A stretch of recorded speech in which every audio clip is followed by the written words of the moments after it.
Welcome, sisters and brothers, to a beautiful Monday morning. Forever we should always rejoice and be glad for another day God has granted us of life on planet Earth. Following is from Thursday, February 19th, 2004, 3:57 in the morning, and it's titled, When a Person Loses His Temper.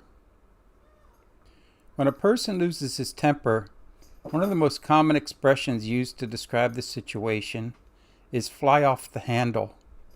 This phrase refers to the head of a hammer coming loose from its handle as the carpenter attempts to use it. Several things happen as a result. First, the hammer becomes useless, no longer good for work. In like manner, when a person loses his temper, he often loses his effectiveness. Anything he says may not be taken seriously and is likely to be unproductive. Second, the hammerhead, twirling out of control, is likely to cause some type of damage to anything in its path. The person who loses his temper causes damage even if they don't realize it, perhaps physically to people or objects in their way, and nearly always emotionally to those who feel they are victims of uncontrolled wrath. Third, the repair of both the hammer and the resulting damage takes time. The person who loses his temper may recover quickly, but the one who is the victim of a hot temper rarely recovers quite as fast. Keep your temper today. Nobody else wants it. Words to live by, but sometimes they can be difficult with all the challenges and trials that come our way. There's a lot of angry people out there.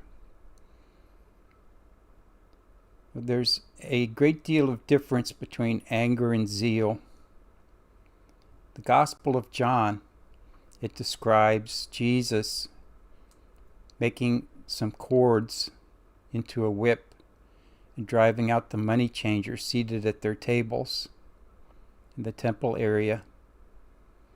Now that's referred to as zeal, which is a great deal different than anger.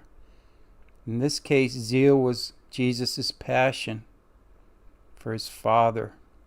And anger is what happened to the Pharisees after this had been done. Because if you notice, in most of the Gospels, it says that right after this incident, the Pharisees plotted to kill Jesus. Someone told to me a long time ago that one of the reasons this inflamed the Pharisees so much was that these people that were selling out there in close proximity to the entrance to the temple, more than likely those were relatives and family members of the Pharisees. They made extra money from being in a spot where a lot of people came and went.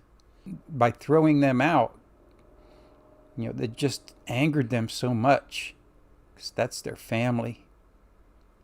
I'll finish off today with some scripture from Ephesians chapter 4, verse 25 through 27. Therefore cease your lying and speak the truth to each other, for we are all members of one another. If you are angry, do not sin. Do not let the sun set on your anger. Do not give the devil an opening. More words to live by, definitely.